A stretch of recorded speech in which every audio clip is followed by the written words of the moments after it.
I'm questioning my decision to come and sleep here tonight.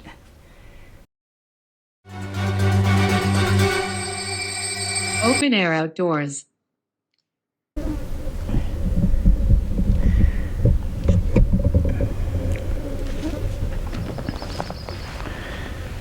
Well, there it is. The old trapper's cabin. The abandoned trapper's cabin. I found this thing by chance some 3 years ago now. And I did a video on it and tons of people love it. It's one of my most viewed videos. And I thought I'd do something fun and revisit this trapper's cabin. And I'm going to do an overnight in it. Why? Because it's something fun to do. And I was just curious to see if it was still abandoned. Has anybody been here since I was here last 3 years ago? I've yet to go inside.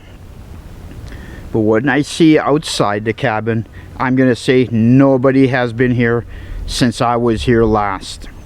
If this cabin was still being used, there's no way that brush would be there. It'd be cleared away. You'd see some fresh firewood piled up somewhere, cut and split. And the bathroom, which is off to the side over there, I'm going to go there later and show you, is still in disrepair and disarray. So I'm confident nobody's been here since I was here last. Let's open up that door, go have a look inside, because I'm curious to see what it's like in there, the way I left it. Now this cabin is very remote. How do I get here? Well, once the canoe is strapped to the roof of the truck, my gear is loaded in the back, peel out of the driveway, and I make my way out of town. On my way out of town, have to stop over, grab a coffee, thank you, and I hit the Trans-Canada. 2 hours later, I hit a secondary highway, and then off of that, an unnamed logging road. Traveling through that logging road for over 20 kilometers, I get to an undisclosed location where I cut a trail some years ago, a portage in my canoe into Secret Lake, one of my favorite places to camp out on. Once I get on Secret Lake, I have to travel from the east side all the way to the west side, catching a few fish along the way, of course. Once I get to the west side of the lake, a quick easy lift over and I'm into some marshlands. And once I navigate through the marshlands, I come to a spot where I marked a tree, my first visit out here. This spot is where I get into the bush, and it's the shortest path to the next lake up. Once I hit that path and I walk through the forest, find my way to the old cabin. Alright, enough about that. Let's open this door up and see what's inside. Okay, before we go in this cabin, there's a tag on the door. That is the tag, the registration tag for this cabin being a trapper's cabin. And it is on Crown land. I have to make note of this. This is not private property. I'm not trespassing on anybody's land. This is Crown land. And the tag says, under the Public Lands Act, the licensed trapper of registered trapline cabin number, I won't say the number, authorized to occupy, use this cabin situated on Crown land, and there's a bunch of other stuff, right? So this is a cabin built by permit on Crown land. So let's check out the inside.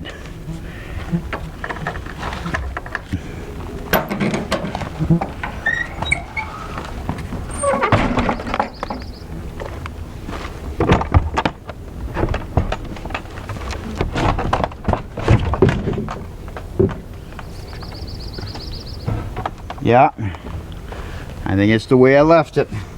I'm gonna get something to prop this door open, and then I'm gonna bring you in.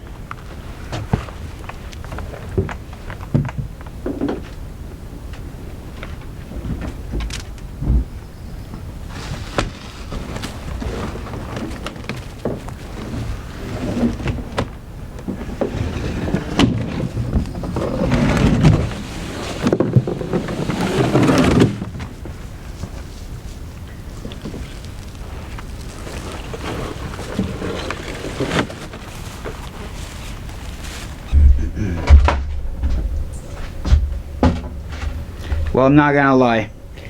I'm questioning my decision to come and sleep here tonight. It is a mess in here.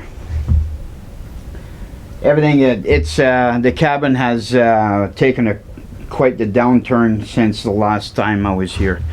The floors are really bad, but the mice have ravaged through the place. And yeah, my plan was to clean the place up a little bit so I can stay here. I'm gonna have to clean this place up a lot.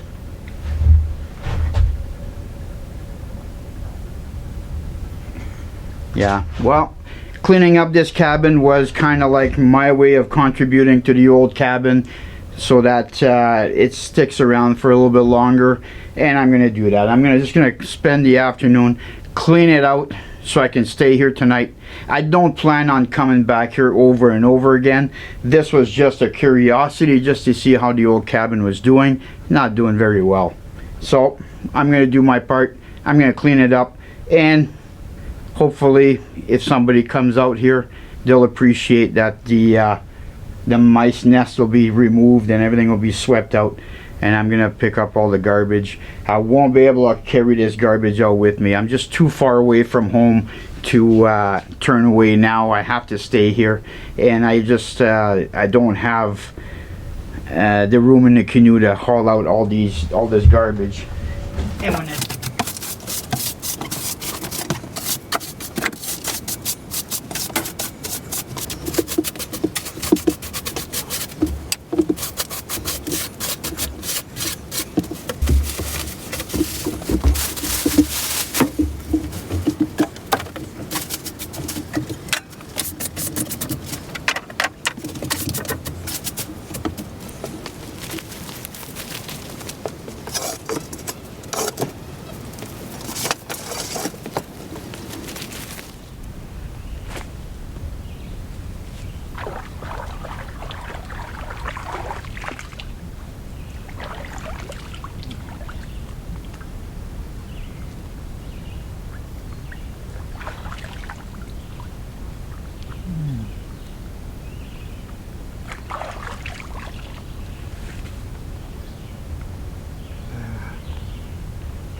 well, I did a pretty good cleanup in there. I'll show you shortly.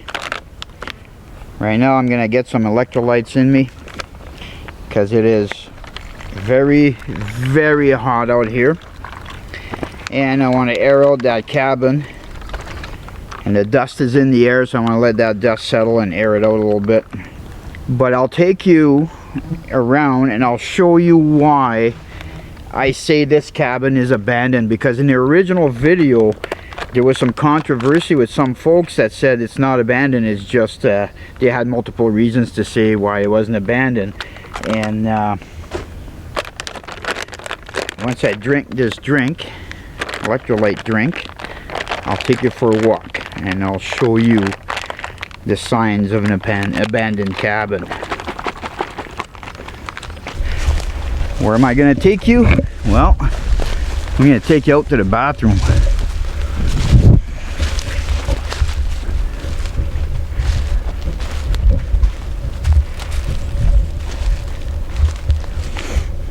Look at that behind me.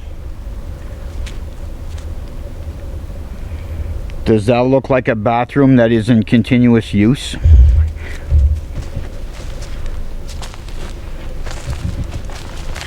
Now, if this cabin was in continuous use and not abandoned, there's no way the bathroom would look like that.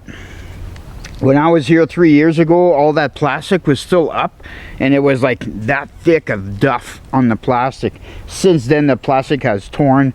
The snow load has obviously finished collapsing it, but to me, this is definite proof that this place fell out of use years ago. What are you doing, Lexi? Where are you going?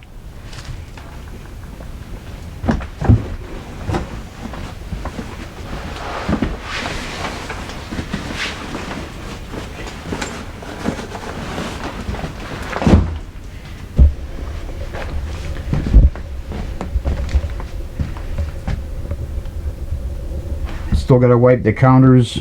I'm not gonna cook or anything on those counters. But here's a few things I found in the cabin while cleaning the place up. I think it's a testament on how old this place is. When was the last time anybody saw a metal can, 5 pound of domestic shortening? How old is that? I didn't go through the cupboards. I'm not going to wipe any of that stuff down. I'm not going to use any of that stuff, but I reorganized everything, cleaned up the top. And there was a big mouse nest up on the shelf over here. Got rid of that. You see, I got a couple of lights hanging there just to illuminate the place because it's dark in here. And then we got the wood stove. There's no burning of anything. It is sweltering hot. I am not cooking with wood at all. Plus, there's a fire ban right now. So I brought a Coleman stove with me. I have a Coleman stove that I'm gonna cook on. And there's the table. Clean that all off. Floors are all swept up. All the pieces of foam that the mice drug all over the place is gone. I got rid of the one mattress. The one mattress was across the wall here. The mouse had gotten into it and there was chunks of foam everywhere. So I got that right there. Pretty ugly bed, but I prepared for that. And I brought an old, I got a military wool blanket. I'm going to drape over top of it because I don't want to sleep right on that. It's old, it's gungy, and I don't like the idea of sleeping on that. And now, here's another cool thing I found here. Look at that. What do you call that? A scythe? Something like a sash? Scythe? Something like that? For cutting tall grass and hay. That was in here. Nobody uses this kind of stuff anymore, so I'm thinking this cabin was used a long time ago. So this is the cleanup job that I did, and like I said earlier, I don't plan on returning here over and over again.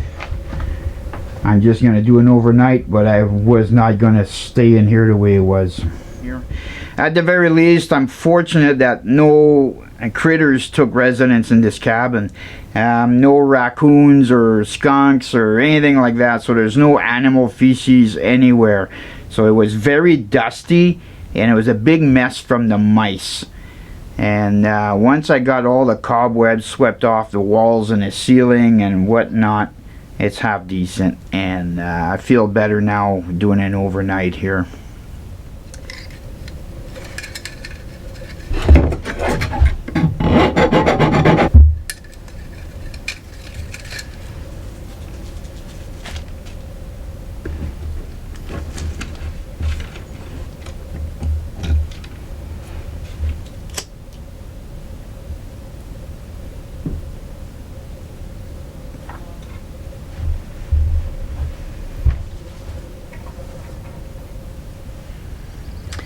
On YouTube, there are plenty of channels who do explorations, like urban explorations and stuff like that, where they go into abandoned homes and they video what the homes is like, all dilapidated. And one thing that is always done is the people look for calendars to validate when these homes were vacated, whether it was in a city or in the countryside, what have you.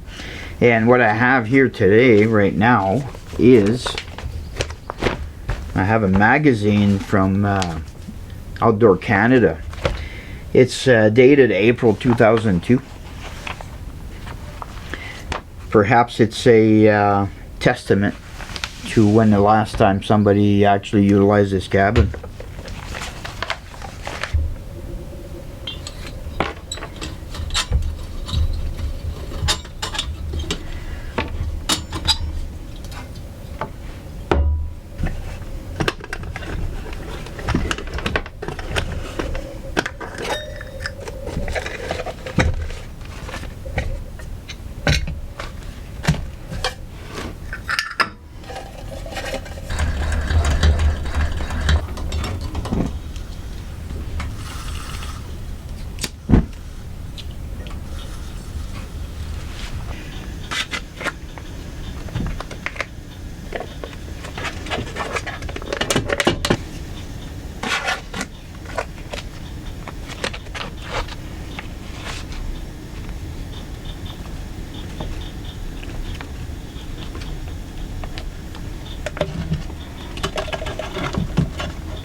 sometimes you just have to say screw it and throw it all in there. Throw it all in there and hope for the best.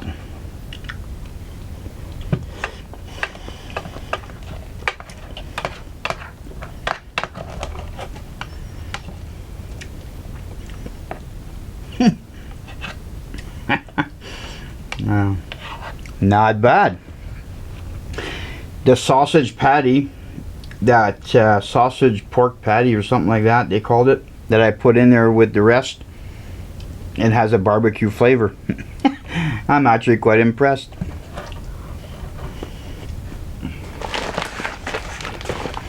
I've had individuals, when it comes to old cabins in the woods like this, because I've done a few separate different videos on cabins in the woods, and I've had people comment, say it'd be nice to leave food behind if somebody ever is stranded in these woods and come across this cabin, they would have food to eat. And although that sounds like a great idea, it may not be such a great idea, and I'm going to explain why. Out here in the middle of nowhere, you think you put food in there, that'd be a great thing, you know, somebody's hungry. But the reality is, you'd have to put food that was non-perishable, obviously. So right off the bat, you think canned goods. You leave canned goods in a cabin. It doesn't work here. We live in a northern climate, and when it's in sub-zero temperatures 6 months out of the year, canned goods, they go bad, because once that canned good is frozen, it's no good anymore. The other thing would be dry goods. You got to be careful with that, because when you leave food in cabins like this, mice are going to get to it. So you take something like this here, an MRE meal, for example. One would think this would be perfect to leave in a cabin like this. And it would be, except you have to store it properly. Mice will get into this thing. Let's say bannock, for example, would be a good example. It's a dry good, it lasts a very long time, but you'd have to store it in a mason jar so the mice don't get at it. The other thing as well is when you have something, let's say an MRE, we'll use the MRE because that's what I'm eating here tonight. We'll use an MRE as an example. If I was to leave this in the cabin here, the mice would get to it and they would spread it all over the place. Now those smells are being moved around, and the black bears, they will smell that, and they will smash a window, they'll do whatever, they'll claw their way in here. That's the problem with leaving food in a cabin in the woods. You get mice problem, you get rodent problem, and you get bear problems. So leaving food in a cabin, you have to be very careful. Like I said, it has to be a dry goods that lasts a long time, and you have to store it in a glass jar. Although I lit a couple of picks, I'm still going to have to close the door shortly. I kept it open as long as I could because it's really hot in here. But I'm going to have to resign to having to close it. Which brought up a thought that came to me. This cabin could have never been used during the summer months, which is typical for trapping. Trapping season is during the fall and into the winter. Summertime is not a trapping time of year. And the reason I say that is because all the windows here are not made to open, and there are no screens in any window. So that means it's hot in here because there's no insulation on the roof, or in the ceiling I should say. So the sun's been beating on that roof all day long, and that heat transfers in here, and there's no airflow because it can't open the windows. So this cabin, when it was used in the cold season.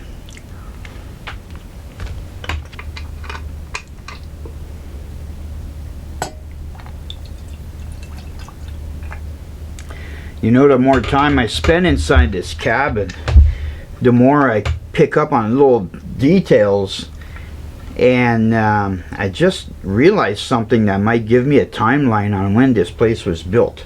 and it looks like it's pretty old, and I'm gonna have to do some research once I get back home. But the walls in here are insulated with cardboard, and right behind me there's a cardboard on the wall, and it's a box of potato chips, and it's called Lever's potato chips, and it says 36 10-cent bags. I'll throw a picture on the screen. I have never in my life don't remember ever seeing a 10-cent bag of chips, potato chips. I've never heard of this company called Lever.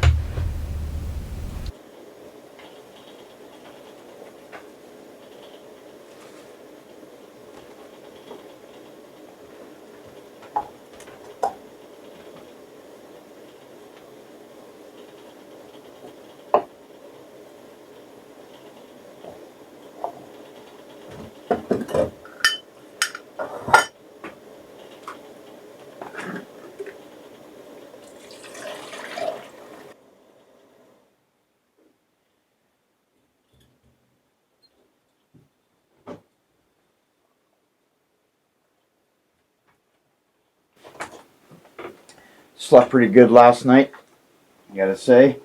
Had a hard time falling asleep. I was very itchy. Itchy because of the mosquitoes. Yesterday the mosquitoes and the black flies out here were really bad, and I got chewed alive. Both Lexi and I got chewed so much yesterday, and yeah.